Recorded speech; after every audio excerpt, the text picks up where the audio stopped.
Harold Wilson served as Prime Minister twice, firstly between 1964 and 1970, and then between 1974 and his resignation in 1976.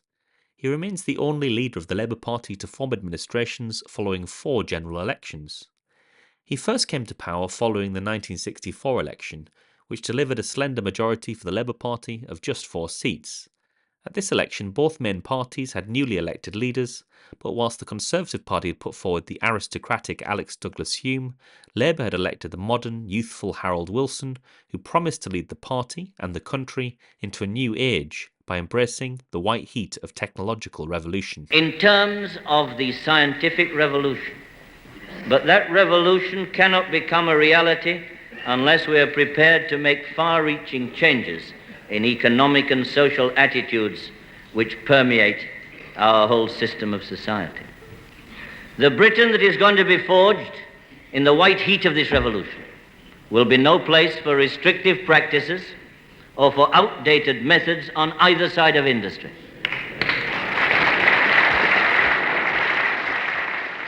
The Labour Party weren't in an ideal place to fight a general election in 1964, having just elected a new leader to lead a divided party, but it was far worse for the Conservatives. By 1964, they had been in office for 13 years, and they had been forced to appoint a new leader as the perfume warfare and concerns about the Prime Minister's health had forced the resignation of Harold Macmillan. Alec Douglas-Hume, who relinquished his peerage to become Prime Minister, got the job, not by being elected, but by being selected by a so-called magic circle of Tory grandees. This heightened concerns that the Tory party were out of touch. On top of this, the post-war economic boom, which had sustained the Conservative Party in office, had started to stutter following a recession in the early 1960s. All of this added up to a sharp swing away from the Conservatives and the election of the first Labour government in 13 years. Securing a majority of just 4 seats would make it very difficult for Labour to seek to govern for a full 5 years, and so Wilson went back to the country just 17 months later, following improved poll numbers and a by-election victory in Hull North, in an attempt to secure an increased majority. This election would produce a swing towards Labour and produce their first comfortable working majority since 1945 and their last until 1997, giving Wilson a strong mandate and acres of political space to govern. Harold Wilson's first administration, between 1964 and 1970, is chiefly remembered for a significant shift in social policy. In this first period in office, his government abolished both capital punishment and theatre censorship, decriminalised male homosexuality in England and Wales, relaxed divorce laws, outlawed racial discrimination, and liberalised birth control and the law around abortion. This raft of legislative change was highly significant, and, as a result, this period of reform has been referred to as the Permissive Society. Whilst it is probably the most lasting legacy of Wilson's time in office, it is not something Wilson personally took a great deal of interest in.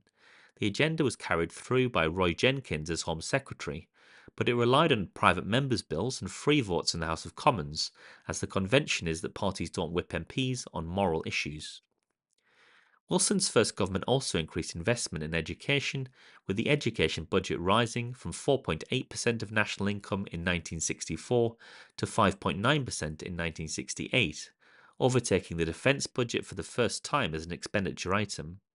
This investment allowed for more teachers to be trained, investment in school buildings, and the significant expansion of higher education with the opening of polytechnics and universities and the opening of the Open University, which provided distance learning, enabling adults who had missed out on higher education to get a second chance. The government also started the process of abolishing the educational divide that existed between the grammar schools, which existed for a small proportion of children who do best at 11 plus exams, and the technical and secondary modern schools, which existed for everyone else. The government did this by pressing local governments to convert schools into comprehensive schools, which were designed to accommodate the full range of educational ability. Wilson's government also expanded the provision of free school milk and free school meals. They had also planned to increase the school leaving age to 16, but this had to be delayed due to a lack of classroom space. It would eventually happen under Wilson's successor, Edward Heath. Overall, between 1965 and 1970, over 2 million homes were built, with half of them being council houses. Allowing for demolitions, this meant that the housing stock increased by 1.3 million homes in this period, which represented the biggest expansion of home building since 1918. The government also strengthened renters' rights, so that evictions would require a court order, and introduced rent controls. These measures were part of a broader background of increased spending on public services and welfare under the Wilson government, with unemployment and other benefits increasing in this period, which helped to lift many people out of poverty. In foreign affairs in this first period, Wilson's most notable foreign policy success was his rejection of the Johnson administration's attempt to get Britain to commit ground troops in Vietnam. Had he not resisted this pressure, it would have dragged Britain into a costly and immoral war and would have fatally damaged his leadership, as another Labour leader, Tony Blair, was to find to his cost a generation later. Perhaps the biggest mistake in this first period of office was Wilson's failure to devalue the pound in the first 3 years of his government, largely because he feared the political implications of making this move. Because the government failed to devalue, this constrained the government's economic policy and hampered Wilson from achieving the broader economic and social transformation he had wished to. As Wilson would later admit, quote, "It was a government which faced disappointment after disappointment, and none greater than the economic restraints in our ability to carry through the social revolution to which we were committed at the speed we would have wished. Yet despite these constraints and the need to transfer resources from domestic expenditure, private and public, to the needs of our export markets, we'd carried through an expansion in the social services, health, welfare and housing unparalleled in our history." In the end, when he was finally forced to devalue the pound in 1967, Wilson's speech became notorious for his argument that the pound in your pocket was still worth the same as before the devaluation. This is widely seen to have damaged Wilson, although the policy itself did restore a trade surplus and improved the country's economic performance. From now on, the pound abroad is worth 14% or so less in terms of other currencies. That doesn't mean, of course, that the pound here in Britain, in your pocket or purse or in your bank, has been devalued. What it does mean is that we shall now be able to sell more goods abroad on a competitive basis. This is a tremendous opportunity for all our exporters and for many who have not yet started to sell their goods overseas. But it will also mean that the goods we buy from abroad will be dearer, and so for many of these goods it will be cheaper to buy British. Wilson called an election in 1970 with Labour comfortably ahead in the opinion polls, but the election produced a shock result, as a late swing to the Conservatives brought Edward Heath to office, with a majority of 30. A shock defeat that would end the leadership of any modern leader, but Wilson stayed on as Labour leader throughout Heath's premiership, which meant the two of them would end up fighting 4 general elections successively. Heath's period in office was marked by high inflation and industrial unrest, and the government's prices and incomes policy failed to keep a lid on either. This culminated in a state of emergency being declared and a 3-day week being imposed on industry after the National Union of Mine Workers first implemented an overtime ban and then voted for strike action. In the midst of this industrial unrest, Heath called a snap election, asking the country, who governs Britain? Is it the government or is it the trade unions? It was this election that brought Wilson back to power, but without a majority in the House of Commons, which would lead to a second election in the same year. This gave Wilson a slender majority of 3, keeping him in office, but with far less political space to manoeuvre than he'd had following the 1966 election victory.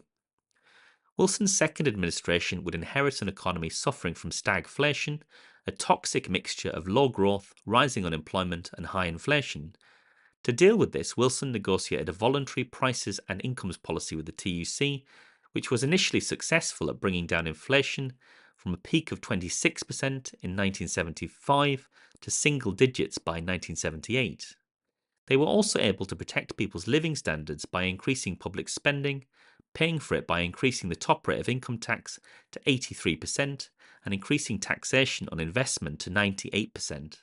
The Chancellor, Denis Healey, was to tax the rich until the pips squeak, a quote that Healey denies saying, but which is a pretty accurate summary of the situation. Alongside measures such as rent and price controls and food and transport subsidies, these measures mitigated the effects of the difficult economic times on most people. In this period, Wilson also had to deal with the splits in his party, which had opened up, due to Britain's entry into the European Economic Community in 1973, which led Labour to promise a referendum on membership. In order to maintain cabinet unity, Wilson allowed ministers to campaign on both sides of this issue, although the government's official position was to recommend a vote to remain. This helped Wilson to navigate these choppy political waters, and it led to a decisive revolt in favour of the EEC, with two-thirds of those who voted supporting Britain's continued membership of the community. Wilson's resignation in 1976 came as a shock to the media, which is said to have delighted Harold Wilson, who liked nothing better than to wrong-foot the press.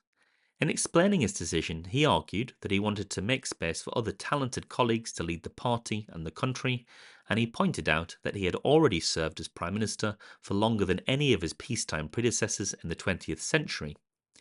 In domestic policy, Wilson will probably be best remembered for the sweeping social reforms of his first term and for the expansion of higher education he undertook, including the opening of the Open University and the so-called red brick universities.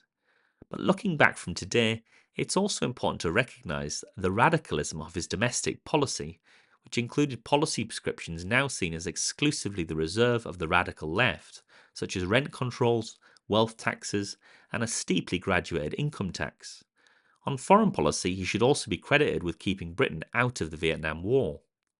In terms of his style of leadership, Wilson was regarded as a crafty schemer, but I would argue that he had to adopt this approach in order to unite the diverse cabinets who served under him, which were full of political titans, stretching across the political spectrum of Labour opinion, with figures like Tony Benn on the left and Denis Healey on the right.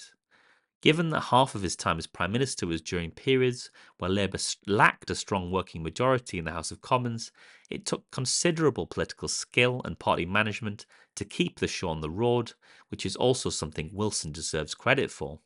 Finally, Wilson is the Labour Party's greatest ever election winner, winning 4 general elections and only losing one in 1970.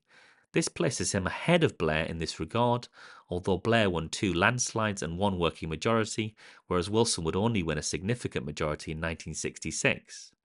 Taken as a whole, then, I would argue that Wilson's premiership places him in the second rank of post-war prime ministers, behind figures like Attlee and Thatcher, who implemented transformative social and economic changes.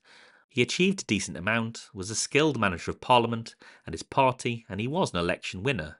For this reason, I would argue that he is generally an underrated Prime Minister, and so I would place him in third place, immediately behind Attlee and Thatcher, who take the top spots. Well, what do you think of Wilson? Am I right? Let me know in the comments. And if you liked this video, please click the like and subscribe buttons, and consider also sending me super thanks to support the channel if you're able. Anyway, for now, goodbye and best wishes.